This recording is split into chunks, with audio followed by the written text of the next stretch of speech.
اعوذ باللہ من الشیطان الرجیم، بسم اللہ الرحمن الرحیم۔ آج کا جو ہمارا موضوع ہے وہ ہے زبان کیا ہے۔ ٹھیک ہے، اب جو ہم شروع کر رہے ہیں وہ ہے بی ایس اردو کا کورس۔ تقریباً اس کورس میں پاکستان کی جو تمام یونیورسٹیز ہیں جو ایچ ای سی سے اپرووڈ ہیں، تو ان کا تقریباً تمام کورس اس میں آ جائے گا بی ایس اردو کا۔ تو اس کا پہلے جو ہم نے موضوع سلیکٹ کیا ہے، جو اس کا پہلا ٹاپک ہے وہ ہے زبان کیا ہے۔ اس کے بارے میں ہم جانتے ہیں کہ زبان کی تعریف دیکھیں کہ زبان کی تعریف کیا ہے، اور اس کا لفظ مطلب کس زبان کا لفظ ہے، اور اس کے بعد مختلف جو محققین ہیں ان کی آراء دیکھیں گے کہ وہ کیا کہتے ہیں زبان کی تعریف، وہ کیا کرتے ہیں، اور اس کے بعد ہم دیکھیں گے زبان اور بولی میں فرق۔ اسی طرح یہ ہماری سیریز چلتی رہے گی، پورا اس میں کورس آئے گا۔ تو اب ہم شروع کرتے ہیں زبان کی تعریف سے، مطلب زبان کا لفظ۔ زبان بذات خود فارسی کا لفظ اور یہ ہے اسم مؤنث ہے۔ ٹھیک ہے، زبان ایک گوشت کا ٹکڑا ہے جس کے ذریعے ہم کھاتے پیتے ہیں۔ زبان میں اللہ تعالیٰ نے بولنے کی صلاحیت رکھی ہے۔ جس طرح انسان کا ہر عضو باکمال ہے، جیسے آنکھ کو دیکھنے، ناک کو سونگھنے، کان کو سننے، اسی طرح زبان کو بولنے کی صلاحیت بخشی ہے۔ اب قرآن مجید میں بھی اللہ پاک فرماتے ہیں کہ آیت کا ترجمہ ہے کہ بس تم اپنے پروردگار کی کون کون سی نعمت کو جھٹلاؤ گے۔ اللہ تعالیٰ نے تمام جانداروں کو زبان جیسی نعمت سے نوازا ہے، لیکن انسان جو اشرف المخلوقات ہے اس کی زبان کو بولنے کی صلاحیت بخشی ہے، کسی اور جاندار کو نہیں۔ اس کے بعد یہ ہے کہ زبان کے ذریعے انسان اپنے خیالات، جذبات اور احساسات کو دوسرے افراد تک منتقل کر سکتا ہے۔ زبان ربط کا ایک ذریعہ جیسے معلومات کا تبادلہ کرنے کے لیے استعمال کیا جاتا ہے۔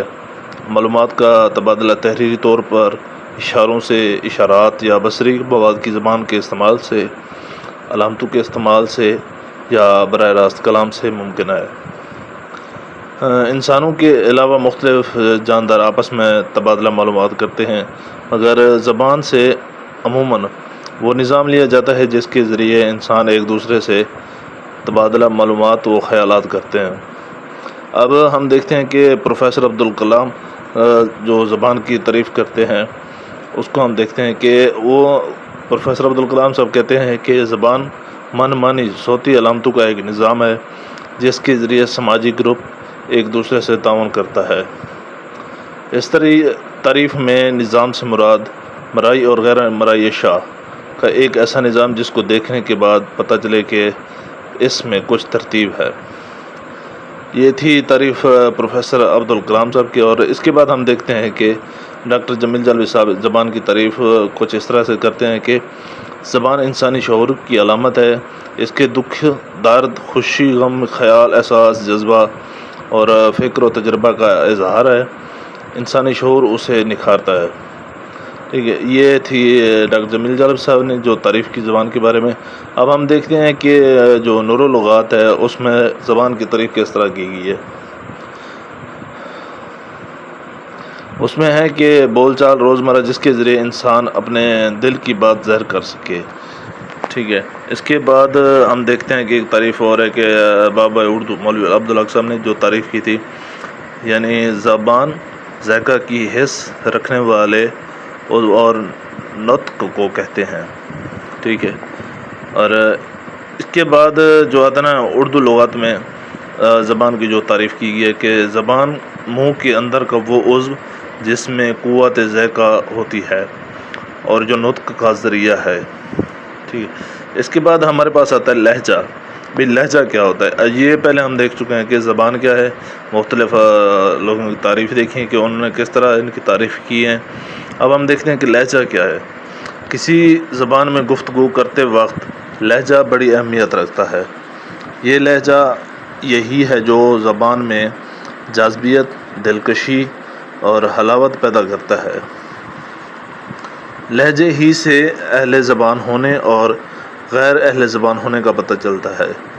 کوئی شخص زبان کا کتنا ہی ماہر کیوں نہ ہو اور زبان دانی کا کتنا ہی دعوی کیوں نہ کرے، لیکن کسی غیر اہل زبان کا لہجے پر قادر ہونا ممکن نہیں ہوتا۔ غیر اہل زبان یا کوئی زبان دان ادائیگی الفاظ پر تو قادر ہو سکتا ہے، لیکن لہجہ اس کے باس کی بات نہیں ہوتی۔ اور لہجے کی چند خصوصیات ہیں، وہ دیکھتے ہیں کہ اہل زبان جب آپس میں گفتگو کرتے ہیں تو ان کی بولنے کی رفتار تیز ہوتی ہے، کیونکہ کلمات و الفاظ کی زبان سے بے ساختہ اور ایک لڑی میں پروئے ہوئے موتیوں کی صورت میں نکلتے چلے جاتے ہیں۔ انہیں کسی لفظ کے مترادف یا متضاد مذکر یا مؤنث کے لیے رکنا نہیں پڑتا، بلکہ یہ سب ان کے لاشعور میں پہلے سے موجود ہوتا ہے، جو بلا کسی رکاوٹ کے ادا ہوتا چلا جاتا ہے۔ اور اب ہم دیکھتے ہیں کہ یہ تھی لہجے کی ہم نے تعریف وغیرہ دیکھی ہیں کہ کیا ہے لہجہ، تو اس کے بعد ہم دیکھتے ہیں کہ ان کا فرق دیکھتے ہیں، زبان اور بولی کا فرق ہم دیکھتے ہیں، کیونکہ جو بولیاں ہوتی ہیں نا وہ ایک علاقے تک محدود ہوتی ہیں، مختلف بولیاں جو ہوتی ہیں نا وہ ترقی پا کر زبان بنتی ہیں۔ ٹھیک ہے، اب ہم دیکھتے ہیں کہ زبان جو ہے نا وہ بولیوں کے مجموعے پر مشتمل ہوتی ہے۔ ایک زبان کو مختلف علاقوں میں الگ الگ بولیاں بولی جاتی ہیں۔ انہی بولیوں میں سے ایک بولی جیسے عوام اور پڑھے لکھے طبقے کی توجہ زیادہ حاصل ہو تو وہ زبان کی صورت اختیار کر لیتی ہے اور ترقی کرتے کرتے معیاری زبان بن جاتی ہے۔ زبان میں تحریری ادب موجود ہوتا ہے، بولی صرف بولنے کی حد تک، اور اکثر اس کے جو حروف تاجی بھی نہیں ہوتے، جبکہ زبان مختلف اصول و ضوابط کی حامل ہوتی ہے۔ اور زبان کی جو مثالیں، چند مثالیں یہ ہیں کہ اردو، پنجابی، سرائکی، پشتو، سندھی، بلوچی وغیرہ جو مختلف زبانیں ہیں ہمارے پاس۔ جو بولی کی مثالیں وہ ہے کھڑی بولی، ہریانوی بولی وغیرہ، یہ ہمارے پاس بولیاں ہیں۔ یہ تھا آج کا ہمارا موضوع، امید کرتا ہوں کہ آپ کو سمجھ آیا ہوگا۔ اگر اس کے حوالے سے کوئی بھی سوال ہو یا اس کے نوٹس وغیرہ چاہیے ہو، آپ اس